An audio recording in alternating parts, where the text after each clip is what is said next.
Bueno, hermanos, quisiera comenzar orando, así que por favor inclinemos nuestros rostros. Señor Jesucristo, te damos gracias por todas tus misericordias y por la oportunidad que tenemos de estar ante tu palabra. Y te rogamos que por favor nos transformes y crees en nuestro corazón una expectativa por tu regreso y un deseo por hambre y sed de justicia. Así yo te ruego, Dios, que como iglesia nos despegues de las cosas de este mundo y nos ayude a vivir en este mundo esperando tu regreso, Señor, y perseverando hasta el final.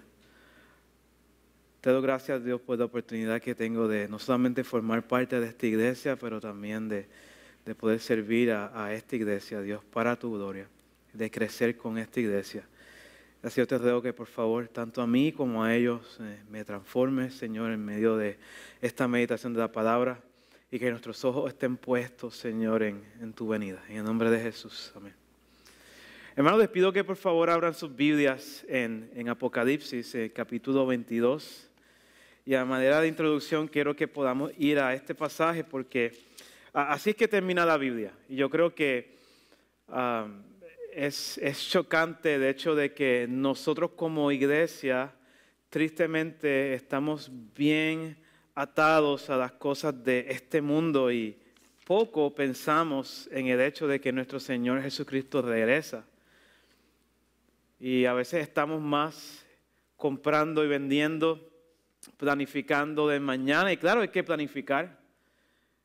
Pero estamos viviendo como que somos de aquí y como que vamos a terminar aquí. Y no somos de aquí.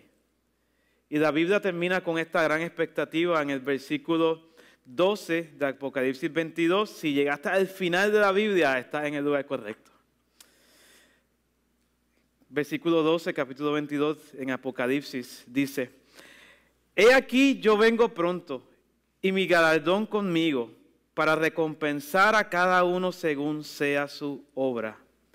Yo soy el Alfa y el Omega, el principio y el fin, el primero y el último.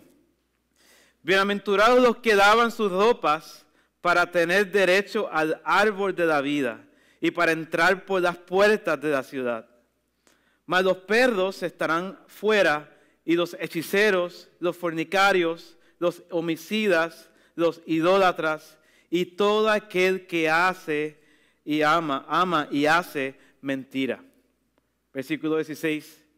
Yo Jesús he enviado mi ángel para daros testimonio de estas cosas en las iglesias. Yo soy la raíz y el linaje de David, la estrella resplandeciente de la mañana. Y el espíritu y la esposa dicen, ven. Y el que oiga, diga, ven. Y el que tiene sed, venga. Y el que quiera, tome del agua de la vida gratuitamente. Yo testifico a todo aquel que oye las palabras de la profecía de este libro. Si alguno añadiese a estas cosas, Dios traerá sobre él las plagas que están escritas en este libro. Y si alguno quitare de las palabras del libro de esta profecía, Dios quitará su parte del libro de la vida y de esta santa ciudad y de las cosas que están escritas en este libro. Y presta atención aquí. El que da testimonio de estas cosas dice, ciertamente vengo en breve. Amén. Sí, ven, Señor Jesús. La gracia de nuestro Señor Jesucristo sea con vosotros. Amén. Así termina la Biblia con esta gran expectativa del regreso de nuestro Señor Jesucristo. Y si prestaron atención, aquí hay varias cosas que podemos recoger de este pasaje. Primero, nuestro Señor Jesucristo viene y dice que viene pronto. Pero Él viene no solamente por venir, pero viene a dar recompensa.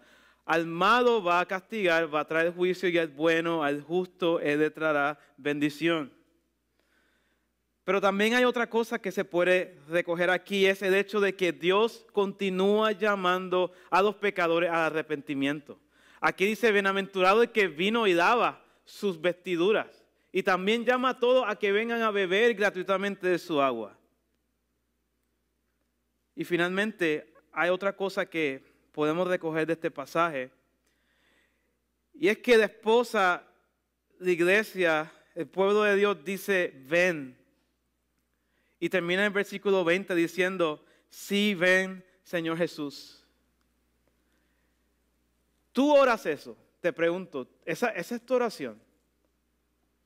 Cuando tú estás orando del Señor, quizás cada día, cada noche, cada mañana, dentro de las cosas que le pides al Señor, tú pides por eso. Y no estamos hablando aquí de escapismo, de ay, que se funda este mundo, ya estoy cansado de pagar taxes y de la política y del tapón y del tráfico y del calor, del frío, de las enfermedades, ven Señor Jesús. Sino estamos hablando de que realmente ese es tu anhelo. Yo creo que la Biblia es bien clara y dice que los creyentes no solamente han sido salvos de la condenación venidera, pero ahora tienen un deseo por estar con el Señor y anhelan que Dios venga y traiga perfecta justicia. Y nuestro pasaje está en el libro de Lucas. Vamos al Evangelio según Lucas. Y este sermón lo titulo Ora hasta que Él venga. Pero vayamos a Lucas, el capítulo 17, porque nuestro contexto de nuestro pasaje comienza allí. Lucas 17, versículo 20.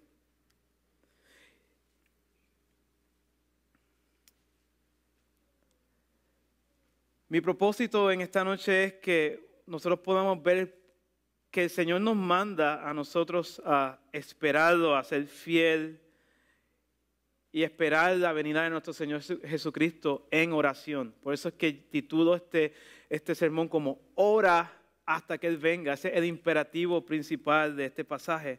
Pero nuestro contexto comienza en el versículo 20 del capítulo 17. Y aquí vemos a los fariseos preguntándolo al Señor Jesucristo. Creo que es una pregunta genuina y una pregunta importante. Ellos le dicen, preguntando, ¿cuándo había de venir el reino de Dios? Eso creo que es una pregunta que todos nos hacemos. ¿Cuándo viene Dios? ¿Cuándo viene este reino? ¿Cuándo el Mesías va a venir a la tierra? Y Jesucristo no les dice, ustedes están mal, no saben que el Mesías va a venir espiritualmente y va a reinar espiritualmente en los corazones. No, ellos saben lo que están preguntando. Y Jesús les dice, el reino de Dios no vendrá con advertencia.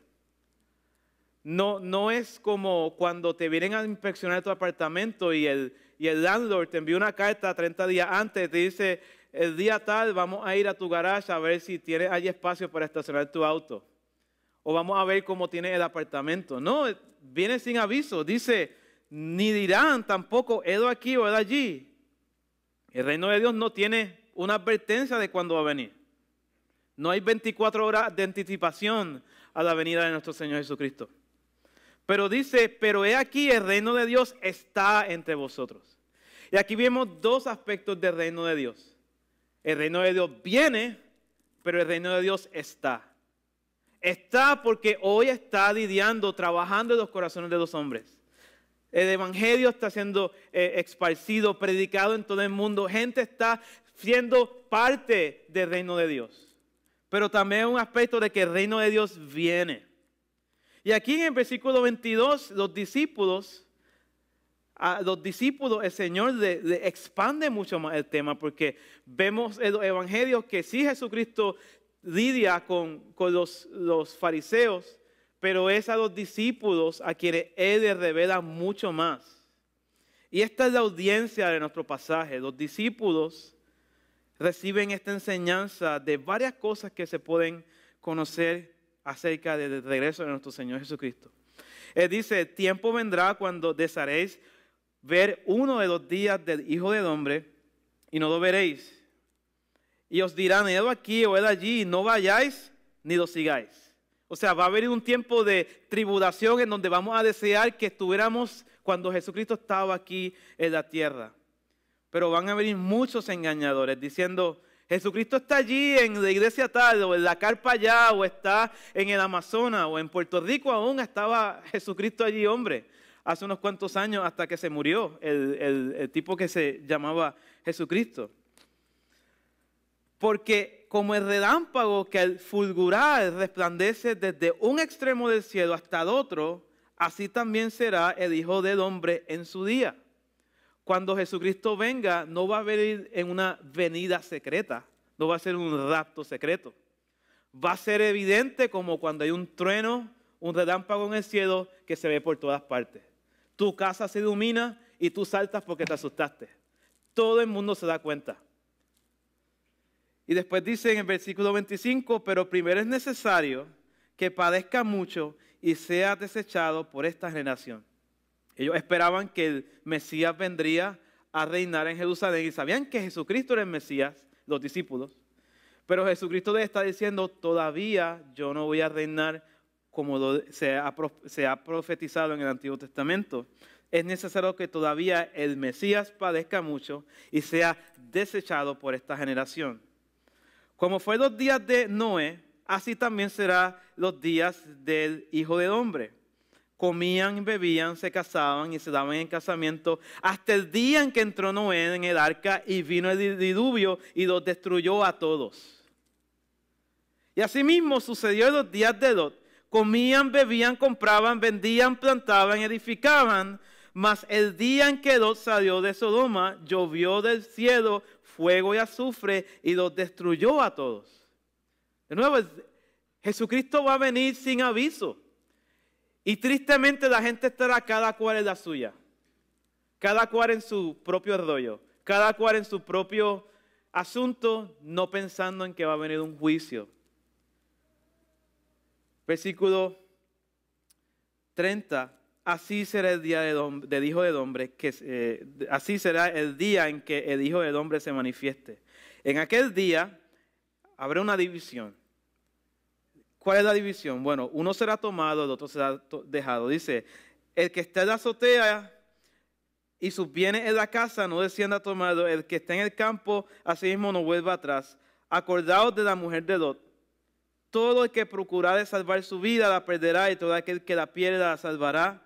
Os digo que en aquella noche estarán dos en una cama, el uno será tomado, el otro será dejado. Dos mujeres estarán moliendo juntas, una será tomada, la otra será dejada. Dos estarán en el campo, uno será tomado y el otro será dejado. Así que la pregunta, ¿cuándo el Mesías va a regresar? ¿Cuándo viene el reino de Dios? Jesucristo responde diciendo, nadie va a saber, va a venir sorpresivamente. ¿Cuál es la próxima pregunta que nos podemos hacer? Bueno, los discípulos la hacen. Versículo 37. Y respondieron, le dijeron, ¿dónde, Señor? O sea, ¿cuándo? Nadie va a saber. Entonces, ¿dónde? Y Jesucristo dice que el juicio vendrá donde estuviera el cuerpo, allí se juntarán también las águilas. Bien gráfico el hecho de que cada pecador recibirá conforme a sus obras. Y hasta ahora que vemos todo este detalle y este contexto escatológico de este pasaje, nuestro pasaje viene siendo el versículo 1 del capítulo 18 hasta el versículo 8 de Lucas 18 del 1 al 8. Vamos a ser más específicos. Este es el contexto. Jesucristo estaba hablando de escatología. Ha estado hablando de los tiempos finales. Y aquí en la estructura de nuestro pasaje es bien sencilla. Es bien sencilla. Esto es como un pedazo de carne bien cocinado, bien tender, que le pone el tenedor y se desprende del hueso. Como cuando te comes una costilla bien hecha, que está, pero blandita. Así se desprende el mensaje de este pasaje. Y es ora hasta que Cristo venga. Y nuestro pasaje deja así. También le refirió Jesús una parábola sobre la necesidad de orar siempre y no desmayar. Diciendo, había en una ciudad un juez que ni temía a Dios ni respetaba a hombre. Había también en aquella ciudad una viuda a la cual venía a él diciendo, hazme justicia de mi adversario. Y él no quiso por algún tiempo, pero después de esto dijo dentro de sí, aunque ni temo a Dios ni respeto a hombre, sin embargo, porque esta viuda me es modesta, le haré justicia, no sea que viniendo de continuo me agote la paciencia. Y dijo el Señor, oíd lo que dijo el juez injusto.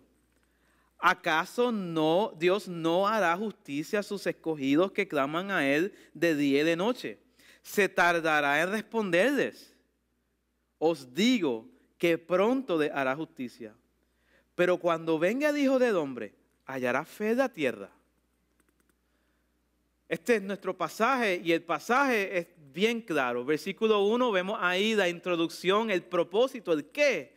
Luego nosotros vemos el versículo del 2 al versículo 5, vemos la ilustración, la parábola, el cómo.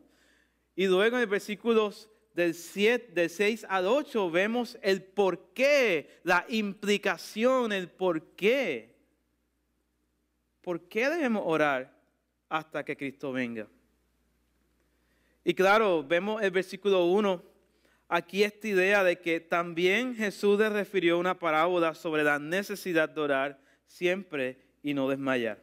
Ya sabemos a quién Jesús estaba hablando. Jesús estaba hablando a sus discípulos. Él estaba explicando sobre muchos detalles acerca de la venida de nuestro Señor Jesucristo, pero ya en el capítulo 18, Jesucristo comienza a ellos a hablar sobre la necesidad. De alguna manera Él quiere ilustrar la necesidad de que ellos oren sin desmayar y siempre que estén en oración. Pero hay unos detalles importantes que necesitamos tomar en cuenta. Primero es, ¿qué es una parábola? Una parábola no es una antena, no es una bola que está parada. Una parábola es una historia, una comparación extendida, que de alguna manera tiene un mensaje espiritual, tiene un solo propósito. Y esto es un género literario que se usa tanto en el Antiguo Testamento como en el Nuevo, pero peculiarmente en el caso del Nuevo Testamento, por lo general nosotros vamos a ver dos funciones de las parábolas. Y primero, la primera función de esta parábola es entendimiento. Jesucristo, nuestro Señor Jesucristo, comenzó a utilizar parábolas para que los discípulos pudiesen entender lo que Él les quería decir acerca del reino, acerca de diferentes enseñanzas que Él tenía. Pero en el caso de los fariseos, ustedes recordarán, las parábolas son de juicio. Porque tanto lo vemos en Mateo como en Marcos, por ejemplo, si usted va a Marcos capítulo 4 y Mateo capítulo 10, ustedes van a ver que sucede esto. Jesucristo le comienza a hablar en parábolas a los fariseos después de que los fariseos blasfeman en contra del Señor, rechazan al Señor. Y Jesucristo dice, bueno, como ustedes no quieren recibir el reino, ustedes no quieren recibir mi palabra, pues ahora como juicio no van a poder entenderla. Así que imagínate que las parábolas para los impíos, para los que se pierden, son como una puerta que está con una llave de un lado y del otro. Ellos no quieren escuchar del Señor, no quieren ser salvos, pero Dios les quita el entendimiento para ser salvos. Así que completamente están perdidos. Para unos las parábolas son claras y para nosotros se nos desprende lo que significa fácilmente, pero para los fariseos que rechazaron al Señor son juicios porque viendo no van a poder comprender. Por ejemplo, vayamos un momento rápido a Marcos capítulo 4, versículo 10. Marcos 4, 10.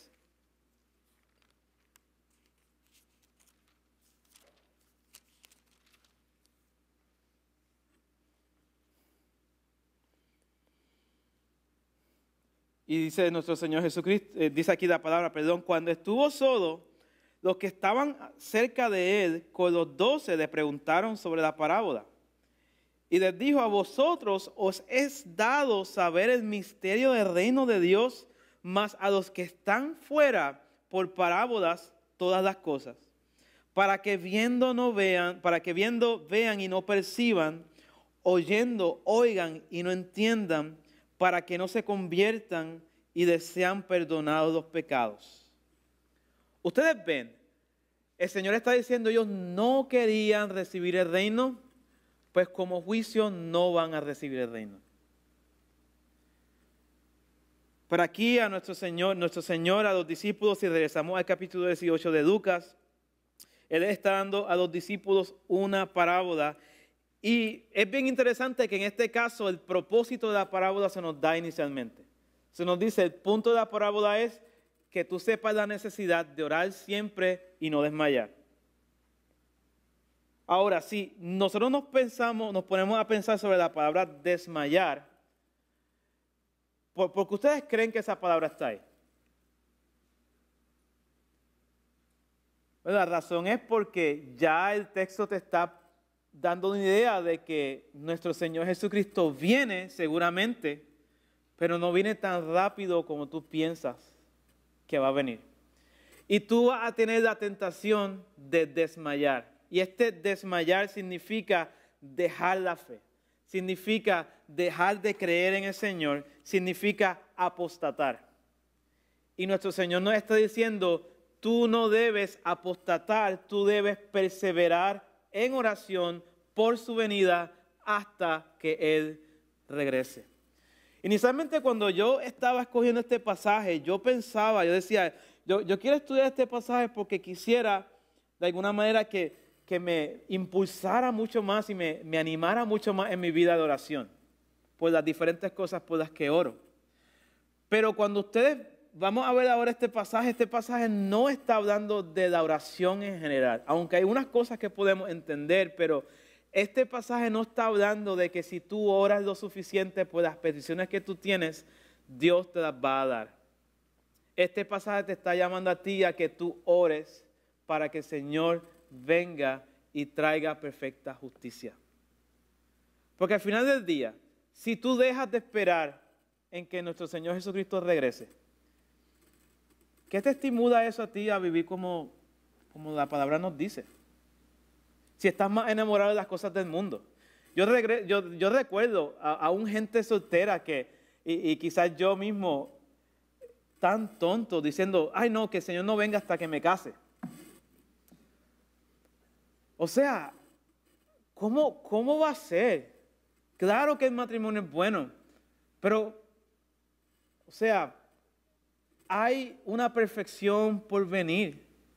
Y yo creo que cualquier cosa buena de este mundo palidece a la luz de la venida de nuestro Señor Jesucristo. Sin embargo, claramente si vamos un momento a Mateo 6, 9, Mateo 6, 9,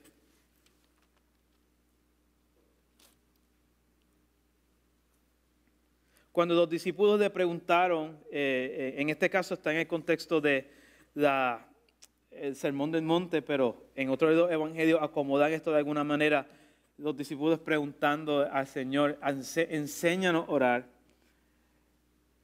Nuestro Señor les dice, vosotros pues oraréis así. Y fíjense en esta oración.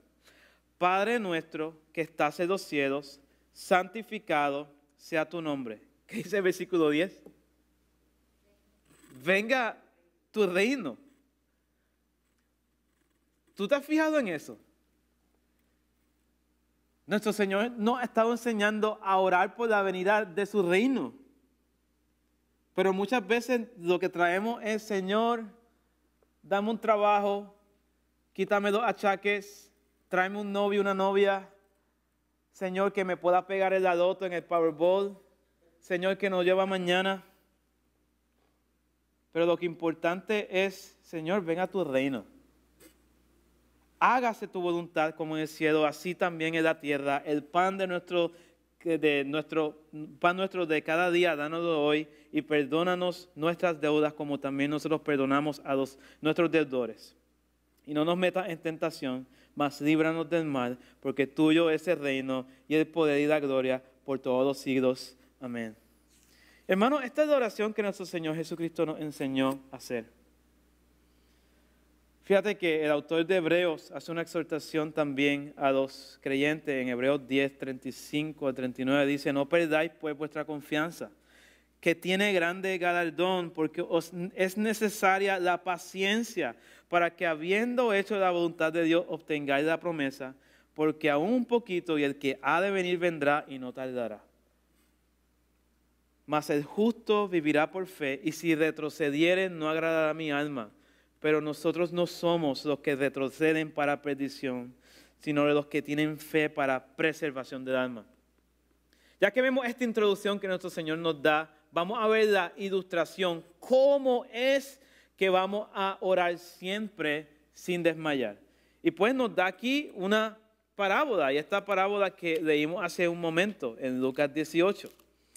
Allí esta parábola comienza con un hombre bien extraño. Dice que en esta ciudad había un juez, pero este juez era un juez injusto. Él no temía a Dios ni temía al hombre. O sea, eso quiere decir que este hombre, digamos que nació, creció en el pueblo de Judea, en Israel. Él tiene una concepción alguna de Dios y de que Dios viene y que va a reinar y que va a juzgar a los vivos y a los muertos. Pero este hombre evadía, no le importaba, no tenía temor de Dios. Él dice, Dios viene, a mí ¿qué me importa? Yo sé que yo estoy haciendo mal, pero ¿qué me importa? Yo voy a vivir esta vida como yo quiera. No temía a Dios. No le importaba el juicio. Así que eso no le estimulaba a él a hacer lo bueno. Por otra parte, él tampoco respetaba al hombre, que significa que no le daba pena el sufrimiento de los demás. Digamos, vas tú a la corte, una persona te hizo algo mal, de alguna manera quizás ese juez se conmueve por lo que sucede. Todos ustedes han visto casos cerrados, saben que la jueza siempre se conmueve. Pero el punto es que a este hombre no le importaba. No le importaba si lo amenazaban en la calle, tampoco no le importaba si de alguna manera le daban algún tipo de bribe, de extorsión, dinero, mira, para que me... No había forma de que ese hombre hiciera justicia. Nada interno ni externo. Si de momento se te hace difícil concebir esto, tú has ido quizás al DMV, algunos empleados allí, son como este juez. No temen a Dios ni a los hombres. Vas con tus papeles y, no, te faltó aquí el certificado de nacimiento. No, te faltó el certificado de nacimiento del doctor que le dio, ¿verdad? El ginecólogo que le dio ahí cuando tú naciste. Entonces tenías que traer a tu abuela. No, es que trajiste a tu abuela, pero faltó también el laboratorio de la sangre. O sea, va y no se pueden mover. Y este hombre era así, era difícil de tratar, era contradictorio, un juez injusto. Es como, digamos, un esquimal del trópico, un bombero que le tiene miedo al fuego, un buzo que no le gusta el agua. O sea, esto es una situación imposible. Un hombre así no iba a traer justicia. Pero luego vemos aquí también a una viuda, versículo 3, que también estaba en aquella ciudad, y esa viuda venía constantemente donde él y diciendo, hazme justicia de mi adversario. Y esto es una situación extraña para ese tiempo porque las viudas eran las personas que la sociedad eran muy desventajadas, tanto las viudas como los huérfanos como los extranjeros. Y en aquel tiempo las viudas, pero particularmente las mujeres, no tenían la misma apertura de la corte que tenían los hombres. Los hombres eran quienes iban a la corte. Pero aquí el pasaje ya nos deja asumir que probablemente esta viuda no tenía hijos, no tenía un familiar, alguien que intercediese por ella. Así que ella no tenía ningún tipo de esperanza de justicia. Y por eso ella iba directamente donde el juez a pedirle que el juez hiciera justicia. Así que esto es una situación imposible, un juez que es como una piedra que no se puede mover y una viuda que no tiene voz ni voto, ni tampoco ningún tipo de cabida en la sociedad. Y por ejemplo, si usted luego va y quiere anotarlo, Deuteronomio 16, 18 al 20, Deuteronomio 16, del 18 al 20, se dice esto de los jueces. Jueces y oficiales pondrás en todas tus ciudades, que Jehová tu Dios te dará en tus tribus, los cuales juzgarán al pueblo con justo juicio. No tuerzas el derecho, no hagas acepción de personas, ni tomes soborno, porque el soborno ciega los ojos de los sabios. Pervierte las palabras de los justos. La justicia seguirás para que vivas y heredes la tierra que Jehová tu Dios te da. Este hombre era lo contrario de eso. Y este hombre también era lo contrario del primer mandamiento y del segundo, de amar a Dios y amar al prójimo. Deuteronomio 27:19 dice: maldito el que pervirtiere el derecho del extranjero, del huérfano y de la viuda, sabiendo Dios que estas son las personas más desventajadas en la ciudad. Y por lo tanto, ¿qué podía hacer la viuda? ¿Qué podía hacer la viuda? Nada. La viuda no tenía probablemente dinero para contratar a un abogado. La viuda no tenía forma de poder coercionar, empujar a este juez que era reacio de hacerle justicia. La viuda no tenía forma de hacer nada. Pero algo que ella hizo fue que constantemente ella venía y decía: vindícame, hazme justicia. ¿Y cómo ella lo hacía? Ella lo hacía sin desmayar, sin cesar.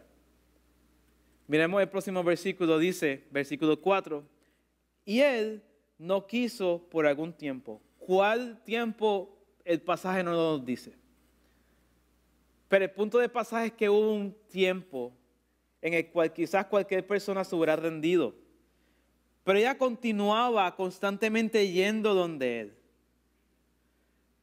Pero mira esto, dice, pero después de esto dijo dentro de sí: aunque ni temo a Dios, ni tengo respeto a hombre, sin embargo, porque esta viuda me es modesta, me fastidia, me causa problemas, le haré justicia, no sea que viniendo de continuo me agote la paciencia.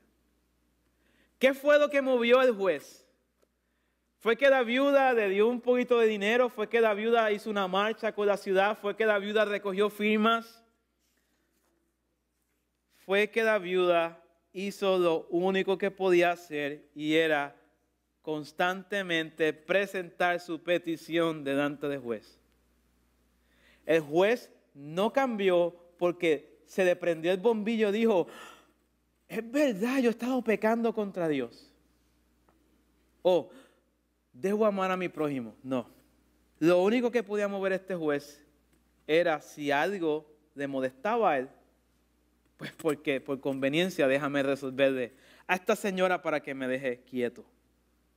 Ella estuvo como una gotera ahí y ahí y ahí. Hazme justicia, hazme justicia. Para el juez ella ya fue demasiado fastidiosa. Era tan modesta.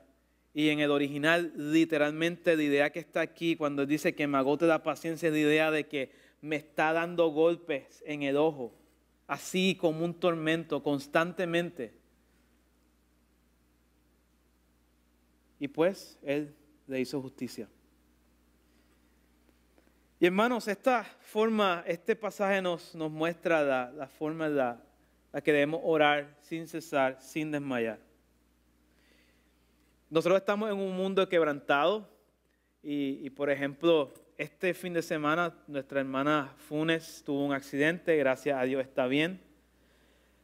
Pero este tipo de situación, y si usted llega a conocer la situación, cómo ocurre todo, no, es un gran recordatorio de que estamos en un mundo quebrantado. Cada situación como esa lamentable nos debe llevar a desear que nuestro Señor Jesucristo venga y deshaga toda maldad y traiga la perfecta justicia. ¿Tienes tú una condición de salud? ¿No anhelas tú que el Señor traiga el reino en donde ya no habrá más enfermedad, más dolor, más tristeza, no más muerte? Yo creo que la vida es todo un recordatorio de anhelar que el Señor venga y traiga su reino. Yo espero que ese seas tú también deseando la venida de nuestro Señor Jesucristo. Ya que, hermanos, vimos esta ilustración, vamos a ver la implicación, el por qué. ¿Por qué esto es importante? ¿Cómo aplicamos esto a nuestra vida? Nuestro Señor nos muestra, primero en el versículo 6 nos dice: oíd lo que dijo el juez injusto. El juez injusto dijo: porque ella estuvo orando, por eso voy yo a hacerle justicia. Ahora, es importante que nosotros acá con esta parábola no nos confundamos. Porque cada una de las parábolas sí hay unos puntos de comparación y unos puntos de contraste. ¿Cuáles son estos puntos de comparación? Bueno, hay una viuda que está orando por justicia, y esa viuda que está orando por justicia, ¿quiénes ustedes creen que ella representa? A nosotros. Nosotros como pueblo de Dios somos representados de alguna manera en esa viuda que está en necesidad de justicia y que ella está pidiendo justicia a quien único le puede socorrer. Ahora, el otro personaje que está aquí es el juez injusto. ¿A quién el juez injusto de alguna manera se puede comparar? Con Dios. Pero Dios es injusto. No, Dios no es injusto. Pero aquí hay un punto de comparación en donde se muestra un juez injusto comparado con un Dios justo. ¿Cuál es la similitud entre ambos? Ambos son los únicos que pueden traer justicia. Pero ¿cuál es la diferencia? Uno no quiere traer justicia, pero otro sí quiere traer justicia. Ese es el punto de comparación. Y aquí, precisamente lo que la parábola está haciendo es contrastando al juez malo que respondió por causa del fastidio de esta mujer, pero nuestro Señor Jesucristo nos muestra cuánto más tú y yo debemos cobrar ánimo al pensar que Dios, el juez justo, hará justicia. Mira el versículo 7, dice, ¿acaso Dios no hará justicia a sus escogidos que claman a Él día y noche? ¿Y cómo se responde esa pregunta? Con un sí. Dios hará justicia a sus escogidos. Fíjate que el pasaje no dice a su pueblo, dice escogidos. Y es bien importante, bien interesante porque la palabra escogido es mucho más específica teológicamente. Está mirando a aquellas personas que Dios escogió desde antes de la fundación del mundo. Está diciendo, estas personas que antes de que nacieran yo las escogí para que fuesen salvas, pero ellas van a estar orando por mi regreso, por mi justicia, de acuerdo con el plan. Por otra parte, consideremos que al igual que la viuda, nosotros los escogidos estamos a la merced del juez de toda la tierra. La viuda no tenía forma de encontrar justicia si no fuese porque el juez intercediese.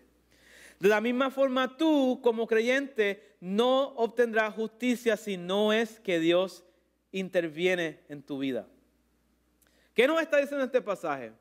Bueno, pues como nos dice Romanos 12:19, no os venguéis vosotros mismos, amados míos, sino dejad lugar a la ira de Dios, porque está escrito, mía es la venganza, yo pagaré, dice el Señor. Esto en el contexto de que nosotros como iglesia estamos en un mundo quebrantado y estamos como ovejas en medio de lobos, donde hay persecución, donde hay burla en contra de nuestra fe, donde sufrimos injusticia, toda clase de mal. Y nuestro Señor nos dice, no os venguéis. Pero también este pasaje desmiente a algunos que quizás entre algunos de nosotros hemos pensado, hemos dicho, bueno, yo sé que de Dios es la venganza, pero yo creo que a veces yo puedo ser el instrumento. Y este pasaje tampoco nos dice eso. A nosotros no nos corresponde traer la venganza de Dios. Dios hará perfecta justicia. Pero a ti te corresponde cada día venir delante del trono de Dios y pedirle de su gracia y pedirle, Señor, ven, trae justicia. Vamos un momento a 1 de Pedro 4, 12 al 19.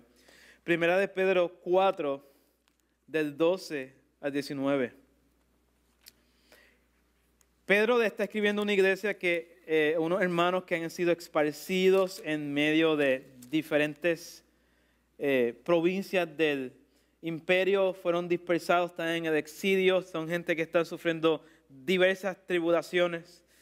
Y en el capítulo 4, 1 de Pedro 4, del 12 al 19, Pedro les dice, amados, no os sorprendáis del fuego de prueba que os ha sobrevenido como alguna cosa extraña que aconteciese. O sea, no te debe sorprender. Sino gozaos por cuanto sois participantes de los padecimientos de Cristo, para que también en la revelación de su gloria os gocéis con gran alegría. Si sois vituperados por el nombre de Cristo, sois bienaventurados porque el glorioso Espíritu de Dios reposa sobre vosotros. Ciertamente, de parte de ellos, Él es blasfemado, o sea, Dios es blasfemado por causa de aquellos que persiguen a la iglesia, pero por ustedes, iglesia, Él es glorificado. Así que ninguno de vosotros padezca como homicida, ladrón o malhechor, o por entremeterse en lo ajeno. Pero si alguno padece como cristiano, no se avergüence, sino glorifique a Dios por ello.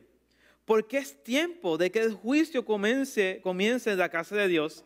Y si primero comienza por nosotros, ¿cuál será el fin de aquellos que no obedecen al evangelio de Dios? Y si el justo con dificultad se salva, ¿en dónde aparecerá el impío y el pecador? De modo que los que padecen según la voluntad de Dios encomienden sus almas al fiel Creador y hagan el bien. Ustedes ven cómo hay esta unidad de la Escritura que nos muestra, no sabemos cuándo Cristo va a venir, pero sí se nos llama a encomendar, a constantemente presentar nuestras peticiones delante de Dios. Si regresamos a Lucas 18, en ese versículo, en el versículo 7, está esa pregunta de ¿acaso Dios no hará justicia a sus escogidos que claman a Él de día y de noche? Y después viene otra pregunta y dice, ¿se tardará en responderles? Y esa segunda pregunta, aunque es una sola en griego, pero esa segunda pregunta es bien complicada porque la Reina Valera ya nos da una traducción con una postura, pero la palabra que está ahí de responderles, si algunos de los que están acá conocen griego, es la palabra macrothumeo, que tiene que ver con paciencia. Y entonces esta palabra se puede traducir como si Dios es paciente sobre ellos, o se tarda sobre ellos, o si los va a estar putting off, los va a estar poniéndose al lado, si Él va a estar como aguantando de alguna manera. Y es un poco complicado porque si habla de tardarse, se está hablando de que Él va a actuar con prontitud, como dice el versículo 8. Pero si habla de paciencia, entonces Dios está hablando, haciendo un contraste adicional entre el juez injusto con el juez justo. Y yo creo que la traducción mejor viene siendo, ¿será Dios paciente sobre ellos? O sea, la pregunta es, ¿acaso Dios no hará justicia a sus escogidos que claman a Él día y noche, siendo paciente sobre ellos? ¿Siendo paciente en qué? Bueno, el juez injusto, por impaciencia, dijo, pues déjame resolver a esta señora. Pero Dios con paciencia escucha las peticiones de sus siervos, de sus escogidos que claman a Él día y noche. Y entonces, ¿con qué se come esto? Bueno, por una parte la paciencia de Dios, en donde Él está retardando su juicio, para nosotros quizás nos parece como tardanza. Pero para los que hoy están perdidos, eso es misericordia. ¿Tú te imaginas si el Señor Jesucristo hubiese venido cuando tú estabas perdido en tus delitos y pecados? ¿Qué hubiese sido de ti? Estaría hoy pagando justo juicio que tú te mereces. Pero el hecho de que Dios haya sido paciente al escuchar a otros creyentes que están orando por su venida, Él haya dado otro día más con tal de que tú te arrepintieras y vienes ante Él. Y la paciencia de Dios se manifiesta en esto. Y hay una tensión que la parábola nos trae, que no nos resuelve. La parábola no nos dice, ora más para que Cristo, o sea, mientras más oremos, más rápido viene Cristo. La parábola no nos dice eso. La parábola tampoco no nos dice, tranquilos, Cristo se va a tardar, tómenlo con calma. No, porque es que no sabes cuándo. La palabra te dice, ora hasta que nuestro Señor Jesucristo regrese. La venida de nuestro Señor Jesucristo es segura, inminente. Como dice aquí, pronto viene. Y aunque de este lado de la eternidad parece tardar, los creyentes son llamados a orar. Y por eso Dios escucha con paciencia la oración de los santos que claman a Él día y noche. Él la oye y últimamente Él traerá esta justicia a su debido tiempo. Déjame ilustrarte esto de una forma mucho más gráfica. Vayamos un momento a Apocalipsis 6, del 9 al 11. En Apocalipsis, ya en este momento, en la cronología de Apocalipsis, ya esto es durante la gran tribulación, la iglesia ya ha sido raptada. Y aquí en este momento están los sellos abriéndose. Y hay una serie de juicios que están viniendo sobre la tierra.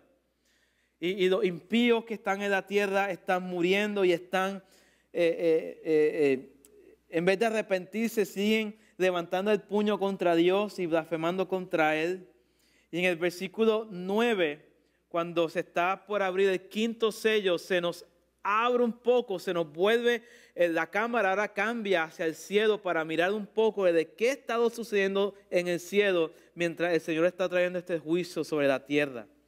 Y aquí vemos un grupo interesante. Dice, cuando abrió el quinto sello, vi bajo el altar las almas de los que habían sido muertos por causa de la palabra de Dios y por el testimonio que tenían. Sí, tenemos aquí gente que está en el cielo, que recibió injusticia, maldad, y ellos recibieron esta persecución.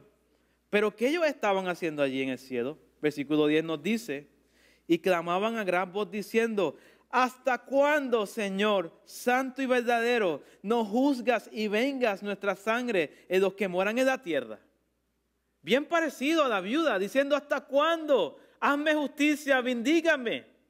Ellos estaban ahí día y noche orando, Señor, trae justicia, trae justicia, trae justicia. Y dice, y se les dieron vestiduras blancas y se les dijo que descansasen todavía un poco de tiempo hasta que se completara el número de sus consiervos y de sus hermanos que también habían de ser muertos con ellos. Ustedes ven, mientras continuamos orando por la venida de nuestro Señor Jesucristo, Dios sabe, el Padre sabe cuándo Él va a enviar a su Hijo de nuevo. Pero mientras tanto, en lo que el juicio viene, Dios está siendo misericordioso con los que faltan. Veamos a 2 de Pedro capítulo 3, 2 de Pedro capítulo 3. Y Pedro nos explica esto, si de alguna manera se te hace difícil o dices, no sé si le puedo creer lo que el hermano está diciendo, créele a Pedro. 2 de Pedro 3, 8 al 10. Y aquí Pedro le está diciendo, en medio de la situación que ellos están pasando, por ejemplo, si miras en el versículo 3, hay burladores, hay gente que ha dejado la sana doctrina y le están diciendo, ¿dónde está la promesa de la venida de nuestro Señor Jesucristo? O sea, ustedes están esperando a Cristo, pero Él no ha venido. Desde que nuestros padres durmieron, todas las cosas están así. Llevamos 6,000 años de historia en esta tierra y Cristo no ha venido. 2,000 años desde que Él ascendió a los cielos, no ha venido. Versículo 8.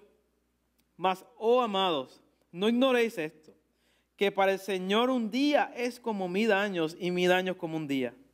El Señor no retarda su promesa, según algunos la tienen por tardanza, sino que es, ¿qué? Paciente para con nosotros, no queriendo que ninguno perezca, sino que todos procedan al arrepentimiento. Pero el día del Señor vendrá como ladrón en la noche, en el cual los cielos pasarán con gran estruendo y los elementos ardiendo serán desechados y la tierra y las obras que hay en ella serán quemadas.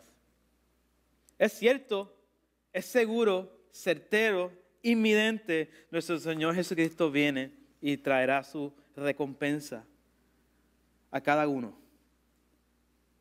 Por lo tanto, hermanos, esta paciencia de Dios, que algunos la tienen como tardanza,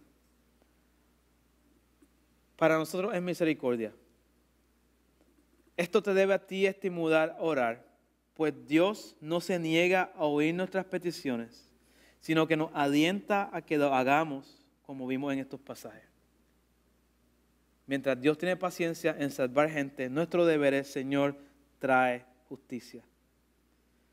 Volvemos al último versículo, versículo 8, el capítulo 18 de Lucas. Y nuestro Señor aquí da bien claro, os digo que pronto les hará justicia. Pero el problema no es si el Señor va a traer justicia, es que el Señor va a traer justicia. El problema es si cuando Él venga hallará fe en la tierra. Cuando el Señor venga, ¿estarás tú todavía perseverando en la fe? ¿Estarás tú todavía viviendo en santidad, esperando su venida? ¿O dirás como, ay, se tardó mucho, pues me voy? Como cuando vamos a una oficina a reunirnos con alguien y la persona se tarda un poco más y yo vengo otro día.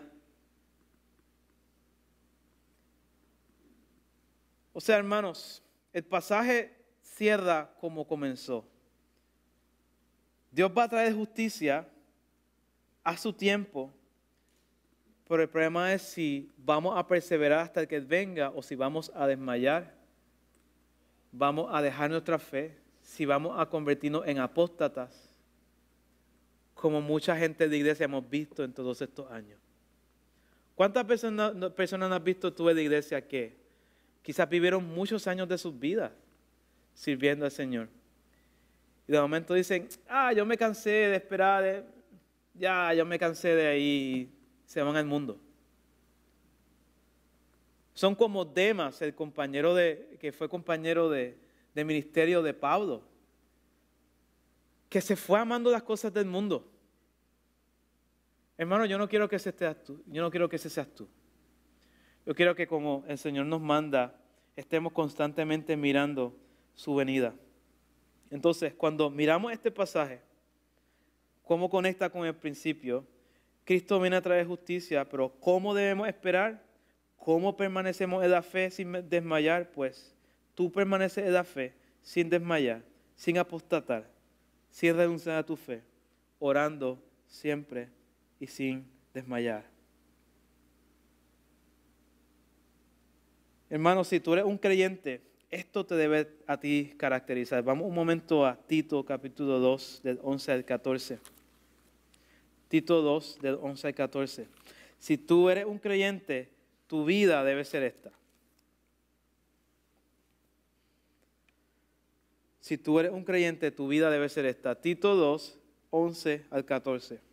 Porque la gracia de Dios se ha manifestado para salvación a todos los hombres, enseñándonos que, renunciando a la impiedad y a los deseos mundanos, vivamos en este siglo, sobria, justa y piadosamente. Y viviendo como que nos vamos a morir aquí y nos vamos a quedar aquí. No. Viviendo como aguardando la esperanza bienaventurada. ¿Cuál es esa esperanza bienaventurada? Pues la manifestación gloriosa de nuestro gran Dios y Salvador Jesucristo. Esperando que Él se manifieste, se presente, venga. ¿Y quién es este Salvador Jesucristo? Bueno, el mismo que se dio a sí mismo por nosotros para redimirnos de toda iniquidad y para purificar para sí un pueblo propio y celoso de buenas obras. Hermanos, esa debe ser tu vida. Pero déjame presentarte otro pasaje, Primera de Tesalonicenses 5. Primera de Tesalonicenses 5. Versículo 1. Primera de Tesalonicenses 5, 1. Y dice, pero acerca de los tiempos y de las ocasiones no tenéis necesidad, hermanos, que os escriba, porque vosotros sabéis perfectamente que el día del Señor vendrá, así como ladrón en la noche. ¿Qué significa ladrón en la noche? Bueno, que si tú supieras cuándo viene un pillo a robarte en tu casa, tú estarías allí velando. Pero como tú no sabes, pues siempre tenés que estar velando. Siempre tenés que cerrar la puerta, siempre, porque nunca sabes. Y después dice aquí que cuando digan paz y seguridad, entonces vendrá sobre ellos destrucción repentina. como los dolores a la mujer encinta, y no escaparán. Mas vosotros, hermanos, no estáis en tinieblas para que el día sorprenda como ladrón. Porque todos vosotros sois hijos de luz e hijos del día. No somos de la noche ni de las tinieblas. Por tanto, no durmamos como los demás, sino velemos y seamos sobrios. Pues los que duermen, de noche duermen, y se embriagan, de noche se embriagan. Pero nosotros somos del día, somos sobrios, habiéndonos vestido con la coraza de fe y de amor y con la esperanza de salvación como yelmo. Porque no nos ha puesto Dios para ira, sino para alcanzar salvación por medio de nuestro Señor Jesucristo, que murió por nosotros, para que sea que velemos o que durmamos, vivamos juntamente con Él. Por tanto, por lo cual, animaos unos a otros y edificaos unos a otros, así como lo hacéis. Y hermanos, ya que vimos todo este pasaje que es bien claro, que nos manda a orar hasta que Él regrese. Habíamos comenzado con el pasaje de Apocalipsis, con este llamado y esta expectativa de que la iglesia debe estar deseando, sí, ven Señor Jesús, regresa. Pero yo quiero hablar de ahora específicamente a personas que están entre nosotros que no son creyentes. Específicamente a ti te quiero hablar. Tú puedes tener a Dios como abogado o lo puedes tener como juez. Si tú clamas a Dios desde ahora, lo tendrás como abogado, diciendo, por favor, intercede por mí y borra mis transgresiones, borra mis maldades. Por favor, intercede ante el Padre. Por favor, perdona mis pecados. Pero si tú no haces eso ahora, tendrás a ese mismo Dios como juez. Y te va a traer la justicia que tú te mereces. Y pagarás por cada uno de tus pecados de acuerdo a lo que cada uno de ellos merece. Pero yo te quiero rogar a ti que por favor te reconcilies con Dios. Vuélvete a Él, clama a Él hoy. Tú no sabes si mañana Él viene, si no, o si tú mueres mañana. Tú no sabes. No seas insensato pensando que cuando estés viejo allá, después que hayas gozado del mundo y de sus placeres, entonces allá al final yo me arrepiento. Tú no sabes si tú vas a tener la oportunidad de estar en una cama al final de tu vida y arrepentirte. Eso es lo más insensato que puedes pensar. ¿Y al final qué? Vamos a suponer que llega ese día y te arrepientes. Tú estarás con el gran peso de tu conciencia en que desperdiciaste todos tus años, toda tu vida y no los viviste para la gloria de Dios. Pero yo te pido hoy que por favor te reconcilies con Él. Y mira lo que Pablo, vayamos un momento a Hechos 17. Pablo le dice a esta gente en Atenas que eran impíos, no conocían de Dios. Y él allí en el Areópago les da este sermón en Hechos 17, en el versículo 22. Y Pablo entonces, puesto en pie en medio del Areópago, dijo, varones atenienses, en todo observo que sois muy religiosos, porque pasando mirando vuestros santuarios, hallé también un altar en el cual estaba esta inscripción, al Dios no conocido. Al que vosotros adoráis, pues sin conocerle, es a quien yo os anuncio. El Dios que hizo el mundo y todas las cosas que en él hay, siendo Señor del cielo y de la tierra, no habita en templos hechos de manos humanas, ni es honrado por manos de hombres como si él necesitase algo, pues él es quien da a todos vida y aliento y a todas las cosas. Y de una sangre, o sea de Adán, ha hecho todo el linaje de los hombres para que habitasen sobre toda la faz de la tierra y les ha prefijado el orden de los tiempos y los límites de su habitación. O sea, Él les dio vida y Él tiene el tiempo cuando tú vas a morir, Él lo tiene designado. Y después dice, para que busquen a Dios si en alguna manera, palpando, puedan hallarle, aunque ciertamente no está lejos de cada uno de nosotros.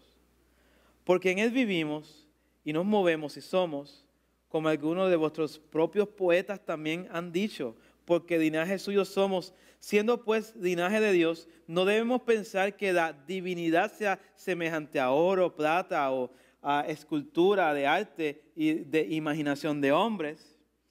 Pero Dios, habiendo pasado por alto los tiempos de esta ignorancia, ahora, hoy, manda a todos los hombres en todo lugar que se arrepientan, por cuanto ha establecido un día en el cual juzgará al mundo con justicia. Lo mismo que vemos en Apocalipsis 19. Por aquel varón a quien designó, dando fe a todos, con haberle levantado de los muertos.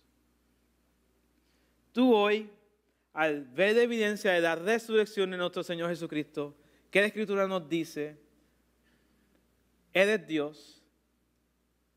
Hoy tú puedes tener fe en Él para salvación. Pero si no te reconcilias con Él, entonces tu juicio está ya escrito. Tienes un día en el que tú vas a ser llevado convicto y pagarás por cada una de tus maldades. Pero si nuestro Señor Jesucristo viene, porque viene seguramente, y tú no eres creyente, hoy comienza con arrepentirte y reconciliarte con Dios. Y luego vivir una vida santa, justa, piadosa para Él, aguardando su venida, orando y esperando su venida. Y no desmayando, para cuando Él venga podamos gozarnos con Él. Hermano, esto es lo que el pasaje nos dice. Este pasaje, esta parábola nos dice, ora hasta que Él venga. Bien sencilla, bien clara y para tu edificación. Oremos. Señor Jesucristo, gracias por tu gran misericordia y exhortación que vemos en este pasaje que nos sacude. Y te pedimos perdón porque estamos tan distraídos en las cosas de este mundo. Ay, Señor, a veces estamos mirando cuánto dinero tenemos en el banco, cuánto estamos invirtiendo, estamos, Señor, haciendo negocios, gloriándonos del día de mañana y viviendo como que pertenecemos a este mundo y se nos olvida que tú vienes. Y es bien fácil, Señor, que si bajamos la guardia, eventualmente te rechacemos a ti y nos vayamos como Demas a las cosas de este mundo. Yo te ruego, Dios, que como iglesia podamos ser avivados a esta verdad de que tú vienes y de que eso nos llene de temor, de no querer pecar contra ti, de no vivir vidas mediocres espirituales, pero que también nos estimule, Señor, a esperar y a desear tu venida, sabiendo que las tribulaciones de este mundo son temporeras. Y aunque en este mundo gocemos de bendiciones, hay mejores bendiciones y plenitud en el reino venidero. Como dice el Salmo, que delicias hay a tu diestra para siempre. Que nuestra mirada pueda estar en eso, Señor, en el nombre de Jesús. Amén. Señor, hermanos, están despedidos, que el Señor les bendiga.